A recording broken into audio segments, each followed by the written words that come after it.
आज है मेरी रीबिल्डिंग सीरीज और कट का डे 43 और आज हम 13 डेज आउट हैं अपने फोटोशूट से। मॉर्निंग बॉडी वेट 67.00 kgs और आज है संडे।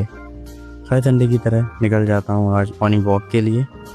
आज धूप थोड़ी सी ज़्यादा थी तो मॉर्निंग में ही सारे स्टेप्स कंप्लीट नहीं हुए। घर पहुँच के कॉफ़ी के साथ दिन की करता हूँ शुरुआत और पहले मील में प्रोटीन ओट्स खाकर थोड़े घर के काम और अपने दिन के सारे काम शुरू करता हूँ।